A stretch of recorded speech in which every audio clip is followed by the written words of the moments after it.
What's up, everybody? Welcome to Podcast Now. I'm Alex, and in this video, I want to talk about why I am getting Little Nightmares 3. This is a video series I do where I talk about an upcoming game and talk about whether I'm getting it, not getting it, or am somewhere in between. And for this game, look, I know the switching of hands thing that was going on here, and I know, like, when I'm looking around and you see the Reanimal talk, and Reanimal looks phenomenal, right? It's the spiritual successor, really, to Little Nightmares. And, you know, there has been a swap here in terms of developers. So Supermassive, who really were like a helper studio, you kind of co-development, but maybe it's not, it may be a 1A, 1B, right? They were like the 1B for Little Nightmares 2. They've fully taken over, and they're fully doing a Little Nightmares 3, right? But this is not, you know, from the, say, original minds of Little Nightmares. And I've seen a lot of, you know, kind of back and forth, again, the Reanimal versus Little Nightmares kind of debate.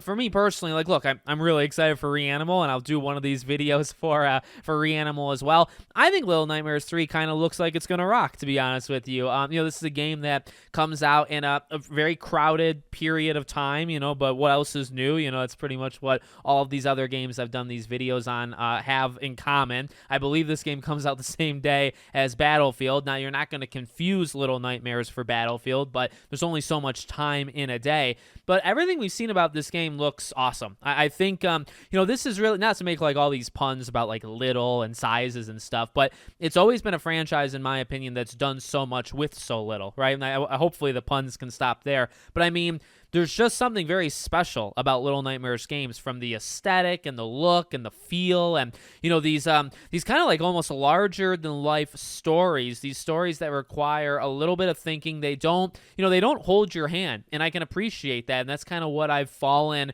and I've gone back and replayed Little Nightmares 1 and 2. You kind of just fall in love with it over and over again when you replay it. The stories and the kind of complexities, like, both of these games are rather complex, and that is something I'm hoping to see in 3. It's something that, you know, we've just seen, okay, visually, does it look like Little Nightmares? It does. Little Nightmares 3, check. Does, you know, this bonding thing between the two characters and the puzzles you're going to be doing, and, you know, chases and moving left to right, right to left, like, does that exist in this game? Yes. Is that what a Little Nightmares game generally does? Yes. Okay, check.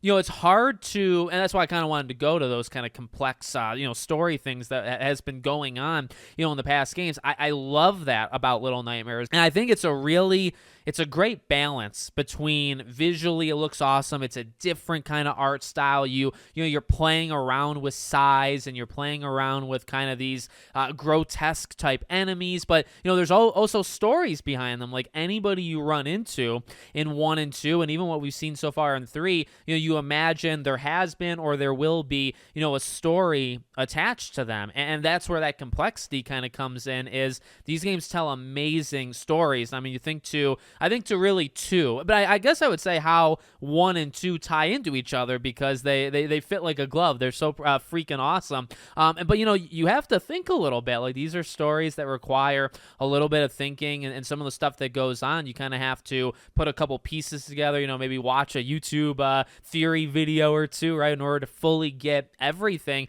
There's a lot to these games, and that's one of the massive reasons why I love it. You know, there is a sense of dread and tension, and there's always something special to that, right? Like, when you're being chased by these, again, like, larger than life type enemies, and you're so small, and you're trying to make that final jump, you're trying to, like, slide underneath something, you know, kind of those classic Little Nightmare chase sequences, right? The game has always, I think, had such a very, very strong formula that's made 1 and 2 very, very special games. And you know what? They're also kind of short, and I like the package that they're kind of put in. You know, you don't get a Little Nightmares game expecting it to be a 15-hour story. You know what I mean? I honestly feel like a lot of it can be told in like under 5 hours, and it's why these games are, you know, as short as they are. These are games that you can play in just one go, and I feel like I did that with 2. I don't think I did that with 1, like, originally the very first time, but definitely 2. I feel like from beginning to end, I just, like, sat down and, you know, you just kind of play it until it's over. Phenomenal games. And again, I know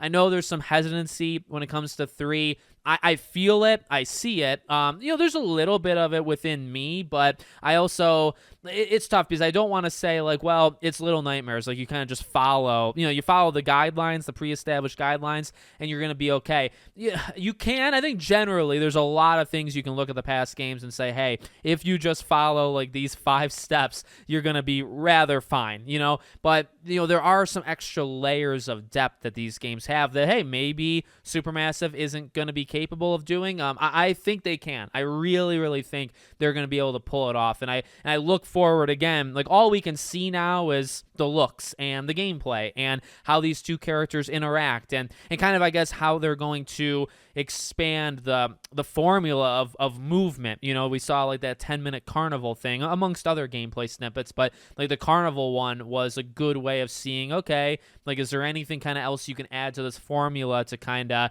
just spicing it up, just add a little bit more. And I think there has been, enough. But the thing is, and you're not going to get this until the game comes out, like what makes Little Nightmares 3 special, I don't think a lot of that you can show early, in these like pre-release kind of videos. It's the full package, it's when we buy the game and play it and go from beginning to end. There's a lot of kind of smaller nuanced things, that it's going to have to do in order to be held to the same level as 1 and 2. So I'm really looking forward to it. I'm really looking forward to kind of like breaking down some of the stuff that is going on with it. I was never really able to do that with 1 and 2, but I have a presence now, so I feel like I can do it now.